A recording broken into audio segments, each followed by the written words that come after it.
Boa noite, galera. Sou o Hernan Alencar e quero falar hoje sobre os 10 melhores discos de grunge, né? E o grunge é um estilo.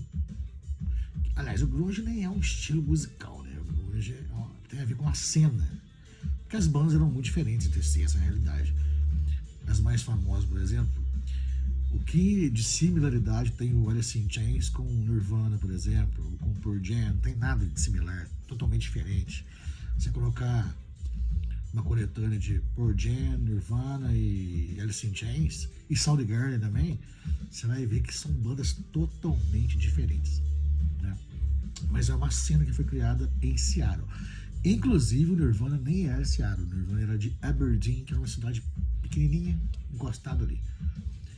Mas enfim, vou fazer o meu top 10 aqui. Esse top 10 que eu tô fazendo é um top 10 que eu acho essencial pro estilo, né?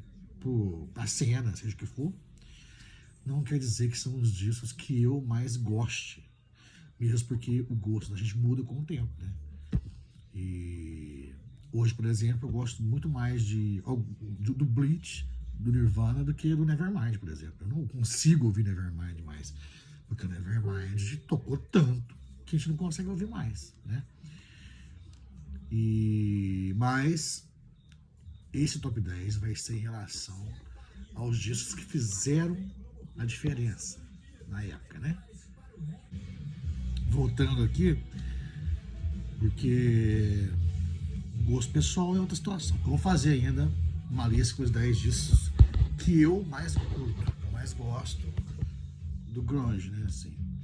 Mas esse vai ser dos 10 que eu acho que foram pilares para toda aquela revolução musical que aconteceu naquela época, nos anos 90, né? E é isso, vai ser isso que eu vou fazer, né? Eu vou olhar para cima aqui, porque eu tenho que ver isso, ler o meu script ali, né? Aqui eu não tem um diretor, eu não tenho ninguém, não tem um ponto, não ouvi o que a pessoa tá falando. Aqui é bem rústico mesmo. Mas enfim, do 10 pro primeiro, né? O primeiro disco, aliás, o 10º disco, no lance decrescente, pra mim é o Apple, do Mother Love Bone, né? Que é aquela banda do Andrew Wood, com a galera que futuramente seria do Pearl Jam, né? E tem um disco muito bom, né? Maravilhoso, por sinal. Mas infelizmente o vocalista Andrew Wood, que todos diziam que era o cara mais simpático, o melhor frontman que existia em Seattle, ele infelizmente morreu de overdose, né? Que era uma tendência em Seattle, né? Que as pessoas morriam de overdose. E acabou a banda, lançaram apenas um disco, que é esse Apple, e que é muito bom. E vai ficar em 10º lugar aqui no meu top 10. Em 9º lugar, Bricks Are Heavy, do L7, aquela banda que conquistou o Brasil em 93, que fizeram um dos melhores shows, né? Todo mundo esperando Nirvana. E o Nirvana fez shows experimentais no Brasil. Muitos dizem que a culpa é do João Gordo, né? Que na época falou pro Kurt Cobain que era patrocinado pela marca de cigarro e que só dava Playboy nos shows porque os pobres não tinham dinheiro, né? Toda aquela coisa mesmo do João Gordo, de punk, né? E assim que os shows no Brasil do Nirvana foram horríveis e ao mesmo tempo foram lendários, né? Porque se fizesse shows comuns também seriam só mais 2 shows, né? Em São Paulo e Rio. Como fizeram shows totalmente do caos, assim, diferentões e coisa e tal, ficou pra história. Mas enfim, o Elcero ganhou o Brasil em 93, né? Aquele disco Bricks Are Heavy, que eu coloquei aqui como 9º lugar, que é um disco talvez o mais pop deles, mas maravilhoso, né? Que tem o maior hit deles, né? O Pretend We're Dead, né? Tem Everglade, né? Tem Monster, tem umas músicas assim que tocavam muito na rádio na época, nos anos 90, né? No começo, né? 92, 93. Mas enfim, esse é o disco que é o 9º pra mim. O 8º seria o Piece of Cake, do Mudhoney, né, que é uma banda lendária de Seattle. Eu coloquei esse disco porque ele foi feito na época que o grunge estourou, né? O grunge explodiu, aí o Mudhoney gravou esse disco, que eu acho que talvez seja o mais pop também deles, né? Que sempre foi uma barulheira, né? E o Mudhoney, inclusive, já veio no Brasil várias vezes, já veio em cidade de interior, foi em São Carlos, por exemplo, tocou lá, tipo assim, a banda bem underground e bem legal, né? E esse disco tocava direto na MTV, Blind Sun, né? Where We're Wrong, é um disco bem legal, né?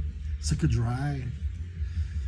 Em sétimo lugar, a banda que não é uma banda, é um projeto que veio em função, né, do Ellerwood, encabeçado pelo Chris Cornell, do Soundgarden, né, que é o Temple of the Dog. Cara, que disco maravilhoso, é um disco de blues, é um disco de folk, e é maravilhoso. O disco é uma homenagem ao Ellerwood, mas ele é tão bom, cara, né?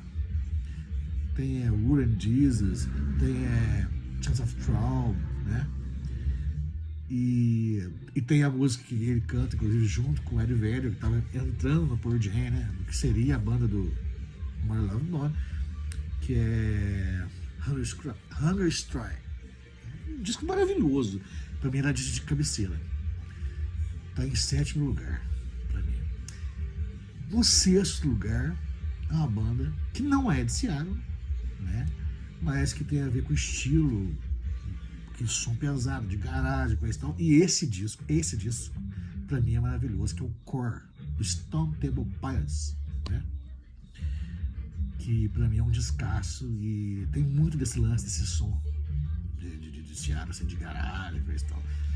Os outros discos são bons, mas eu não gosto, não consegui curtir. Esse Core pra mim é uma obra-prima, assim. Tem a Plush, né? Que é maravilhosa, Creep, né? Take Charge, é um disco maravilhoso. No quinto lugar, uma outra banda que também não é de Seattle, mas que pegou essa leva aí, que é o Siamese Dream, do Smashing Pumpkins. Um disco muito bom também, que é aquele perfeito equilíbrio entre a harmonia, né, e coisa e tal, com o barulho, né? Um lance de garagem, pesadão, né? Muito bom. O quarto lugar, né? Agora quarto, terceiro, segundo, primeiro. Não teria como. Super Unknown, o Soundgarden, que é maravilhoso, para mim, uma obra-prima, esse disco. Esses quatro que eu vou falar agora, para mim, poderia ficar sem. Não faria uma diferença aqui, que seria o primeiro, segundo, terceiro e quarto. Para mim, são discos imbatíveis, maravilhosos, né? E no caso, o quarto é o Super Unknown, do Soundgarden, que eu acho uma obra-prima. O terceiro, o Ten, do Pearl Jam, que é uma obra-prima também, que é maravilhoso. Esses quatro não tem como. O segundo, o Dirt, do Alice in Chains. E o primeiro, gostando ou não hoje em dia, porque eu não aguento ouvir esse disco mais, saturaram muito, mas é Hal Concur, que é o Nevermind do Nirvana, não tem como. Como eu disse, essa lista que eu fiz, pra mim, eu fiz essa lista baseada no lance mais de influência, dos discos que fizeram alguma coisa na época, sabe? Não quer dizer que são os discos que eu mais goste hoje, que eu mais considere, né, que eu acho melhores. Eu vou fazer uma outra lista com 10 discos de grunge, de discos que eu gosto. Aí vai ser outro tipo de colocação. Mas é isso, galera, que senão vai ficar muito longo o vídeo. Então, o meu top 10 do lance de influência de discos grunge são esses, né? E curtam aí o vídeo, assinem o canal, ative o sininho, né? Que eu sempre vou estar colocando alguma coisa aqui em relação ao rock and roll. Vou fazer uma lista de 10 melhores discos punk, 10 melhores discos de hard rock, e a tendência é fazer só isso. Beleza, galera? Comente aí, critique, elogie, seja o que for, indique. Tamo junto, galera. Abração.